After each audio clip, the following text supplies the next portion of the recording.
Breaking news చూస్తున్నాం. రేపటి నుంచి ఏపీ అసెంబ్లీ సమావేశాలు ప్రారంభం కానున్నాయి. ప్రభుత్వం దానికి సంబంధించిన ఏర్పాట్లు చేస్తోంది. ఉదయం 8:30కు వెంకటపాలెంలో టీడీపీ నేతలు ఎన్టీఆర్ విగ్రహానికి నివాళులర్పిస్తారు. ఆ తర్వాత టీడీపీ ఎమ్మెల్యేలు, ఎమ్మెల్సీలు అసెంబ్లీకి వెళ్తారు. పసుపు రంగు దుస్తులు, సైకిల్ గుర్తు కండువాలతో రావాలని టీడీఎల్పీ సూచించింది. 10 గంటలకు అసెంబ్లీ సమావేశాలు ప్రారంభమవుతాయి. ఉమ్మడి సభలను ఉద్దేశించి గవర్నర్ ప్రసంగించనున్నారు.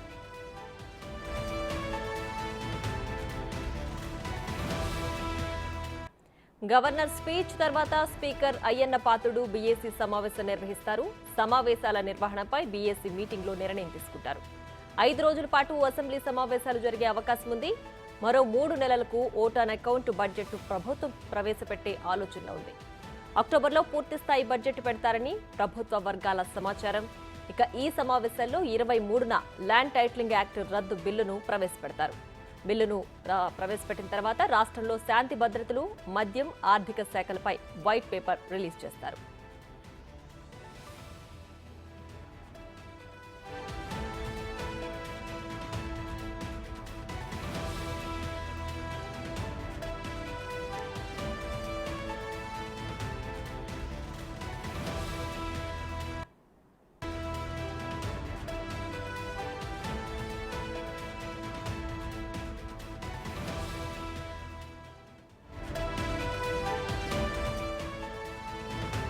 ఏపీ అసెంబ్లీలో ప్రతిపక్ష నేత హోదా అంశం మరోసారి తెరపైకి రానుంది. తనకు ప్రతిపక్ష నేత హోదా కల్పించాలని మాజీ సీఎం జగన్ కోరుతున్నారు.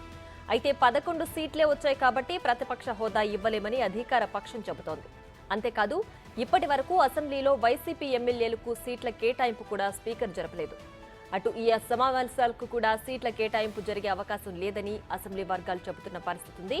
ఇక సీట్ల కేటాయింపు జరగకపోవడంతో సామాన్య సభ్యునిగానే సభలో కూర్చోనున్నారు మాజీ సీఎం జగన్.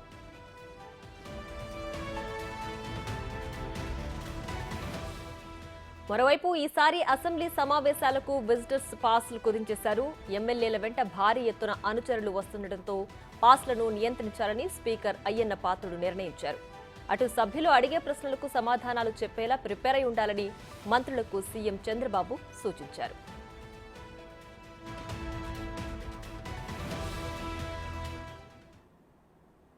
ఇక మరింత సమాచారం మా ప్రతినిధి శివ లైవ్ లో అందిస్తారు. శివ, చెప్పండి, రేపటి నుంచి ఏపీ అసెంబ్లీ సమావేశాలు ప్రారంభం కాబోతున్నాయి కదా, పూర్తి డీటెయిల్స్ ఏంటి?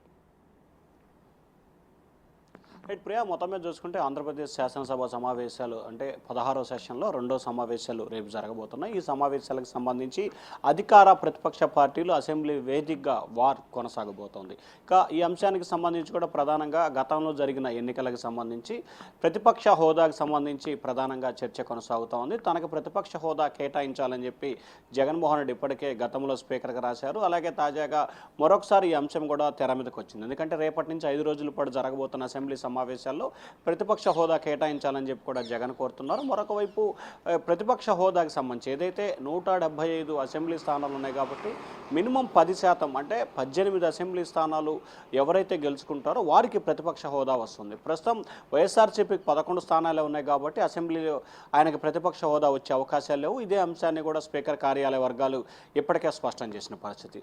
మరొక వైపు ఎక్కడ కూర్చోవాలి ఏమిటి అనే దానికి సంబంధించి కూడా ఇంకా స్పీకర్ ఎవరెవరు ఎక్కడ అనేది కూడా సీట్లు కేటాయించలేదు. ఈ నేపథ్యంలో రేపటి నుంచి 5 రోజుల పాటు జరగబోయే అసెంబ్లీ సమావేశాల్లో సాధారణ సభ్యులు మాదిరిగానే జగన్మోహన్ రెడ్డి 4వ లైన్లో చివర కానీ మిడిల్లో కానీ కూర్చునే అవకాశాలు కనిపిస్తున్నాయి. మరొక వైపు రేపటి నుంచి జరగబోతున్న అసెంబ్లీ సమావేశాలకు సంబంధించి కూడా విజిటర్స్ ఎక్కువగా వచ్చే అవకాశం ఉన్న నేపథ్యంలో స్పీకర్ అయ్యన్న పాత్రుడు విజిటర్స్కి ఇచ్చే పాసులు తగ్గించాలని చెప్పి స్పష్టమైన ఆదేశాలు జారీ చేశారు.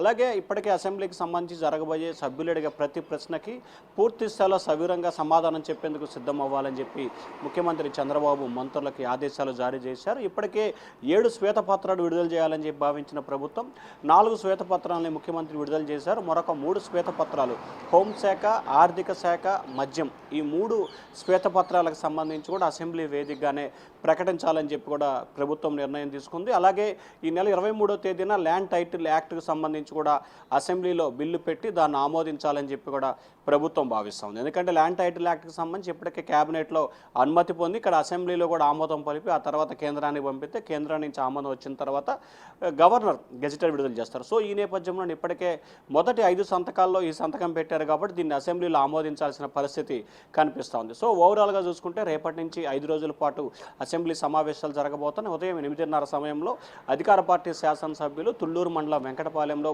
ఆనవాయితీగా ప్రతి సంవత్సరం ప్రతి అసెంబ్లీ సమావేశాల మాదిరిగానే ఎన్టీఆర్ విగ్రహాన్ని నివాళులు అర్పించి అక్కడి నుంచి పార్టీ సింబల్ ఏదైతే ఉందో సైకిల్తో ఉన్న కండవాలు అలాగే పసుపు రంగులు ధరించి బట్టలు ధరించి అసెంబ్లీకి రావాలని చెప్పి కూడా ఇప్పటికే పార్టీ కార్యాలయం నుంచి సమాచారం ఇవ్వడం జరిగింది. ప్రియా రైట్. మరోవైపు అయితే జగన్ ఢిల్లీలో ఆందోళన చేపడుతున్న నేపథ్యంలో రేపు అసలు అసెంబ్లీకి వస్తారా రారా అనే విషయం కూడా హాట్ టాపిక్ గా మారింది కదా. సో దానికి సంబంధించి ఏమైనా డీటెయిల్స్ ఉన్నాయా? జగన్ వస్తారా లేదంటే రారా అని? అంటే ఇప్పటికే ఆంధ్రప్రదేశ్లో జరుగుతున్న కొత్త ప్రభుత్వం ఏర్పడిన తర్వాత వైఎస్ఆర్సీపీ నేతలు కార్యకర్తలపై జరుగుతున్న దాడులు హత్యలకు సంబంధించి ఢిల్లీ కేంద్రంగా ఆందోళన చేయాలని చెప్పి మాజీ ముఖ్యమంత్రి జగన్మోహన్ రెడ్డి నిర్ణయం తీసుకున్నారు. ఈ నెల 24వ తేదీన ఆయన దేశ రాజధాని ఢిల్లీలో ఆందోళనకు పిలుపునిచ్చారు. అయితే రేపటి నుంచి ప్రారంభం కాబోతున్న అసెంబ్లీ సమావేశాలు ముందుగా గవర్నర్ ప్రసంగం ఉంటుంది.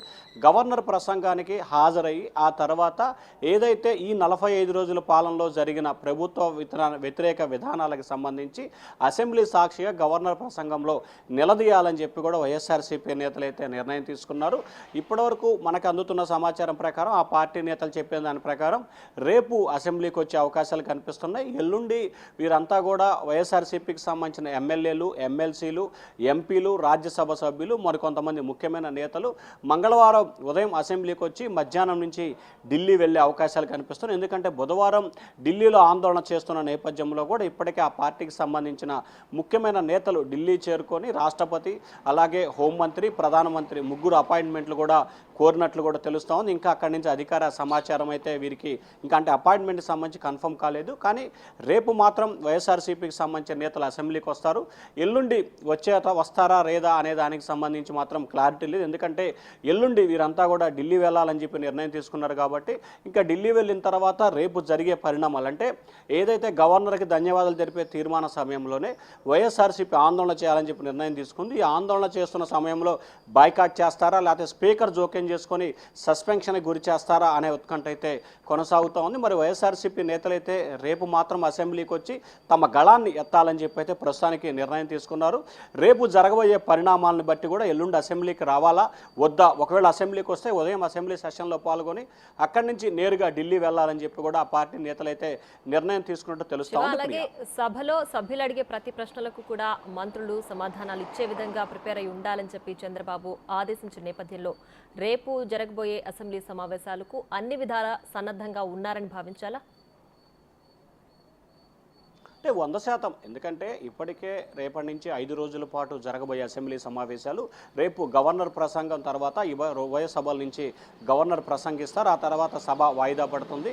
ఎల్లుండి నుంచి 4 రోజుల పాటు అంటే మంగళ, బుధ, గురు, శుక్ర 4 రోజుల పాటు అసెంబ్లీ సమావేశాలు పూర్తి స్థాయిలో జరుగుతాయి. దీంట్లో 3 శ్వేతపత్రాలను కూడా ప్రభుత్వం విడుదల చేయబోతోంది. ఆర్థిక శాఖ, హోంశాఖ, మద్యానికి సంబంధించి 3 శాఖలకు సంబంధించి కూడా ప్రభుత్వం శ్వేతపత్రాలు విడుదల చేయడంతో పాటు గతంలో విడుదల చేసిన 4 పోలవరం, అమరావతి అలాగే ఏదైతే విద్యుత్తుకు సంబంధించి అలాగే ల్యాండు, సహజ వనరులకు సంబంధించి ఈ 4 శ్వేతపత్రాలకు సంబంధించి అసెంబ్లీలో కూడా చర్చ పెట్టాలని చెప్పి ప్రభుత్వం ఆలోచన చేస్తూ ఉంది. దాంతోపాటుగా గత 5 సంవత్సరాల కాలంలో నియోజకవర్గంలో పెండింగ్లో ఉన్న సమస్యలు, టీడీపీ ప్రభుత్వంలో ప్రపోజల్స్ తయారయ్యి ఆమోదం పొంది ప్రారంభం కాని పనులు, ఈ పనులన్నింటినీ కూడా అసెంబ్లీ వేదికగా ఉపయోగించుకోవాలని చెప్పి కూడా తెలుగుదేశం పార్టీ శాసనసభ్యులు నిర్ణయం తీసుకున్నారు. సో వారి నియోజకవర్గంలో పెండింగ్ పనులు ఏదున్నాయి, ప్రభుత్వం అనుమతి పొంది పనులు ప్రారంభం కాని పనులు ఏమున్నాయి వాటన్నిటిని కూడా అసెంబ్లీ వేదికగా ప్రశ్నించాలని చెప్పి టీడీపీ, జనసేన, బీజేపీ శాసనసభ్యులు నిర్ణయం తీసుకున్నారు. అసెంబ్లీ వేదికగానే ఒకవైపు గత ప్రభుత్వాన్ని చేసిన తప్పులను ఎత్తి చూపుతూ తమ ప్రభుత్వం ఇది చేస్తుంది అని చెప్పి అసెంబ్లీ సాక్షిగా రాష్ట్ర ప్రజలకి ఒక సందేశాన్ని ఇచ్చే దూరంలో భాగంగానే ఎమ్మెల్యేలంతా కూడా అసెంబ్లీ వేదికగా కూడా ఆ నియోజకవర్గంలో ఉన్న సమస్యల పట్ల అసెంబ్లీలో గళమెత్తుతారు. వాటికి వెంటనే ఆ శాఖ మంత్రి కానీ లేకపోతే ముఖ్యమంత్రి కానీ వాటికి ఆమోదం తెలుపుతూ కూడా అక్కడక్కడే ఆ సమస్యలు పరిష్కారం చేసే దిశగా కూడా చర్యలు తీసుకునే అవకాశాలు కనిపిస్తున్నాయి. సో ఒకవైపు నియోజకవర్గ సమస్యలపై ఎమ్మెల్యేలు అడిగే ప్రతిదానికి కూడా వివరాలు చెప్పడంతో పాటు ఆమోదం తెలపడం, మరొక వైపు గత ప్రభుత్వం చేసిన వాటిని ఏలెత్తి చూపడం, రెండోది శ్వేతపత్రాల విడుదల. ప్రధానంగా ఈ 3 అంశాలకు సంబంధించి 5 రోజుల పాటు అసెంబ్లీ సమావేశాలు జరగబోతా ఉన్నాయి. Priya. Right Shiva, thanks for the updates.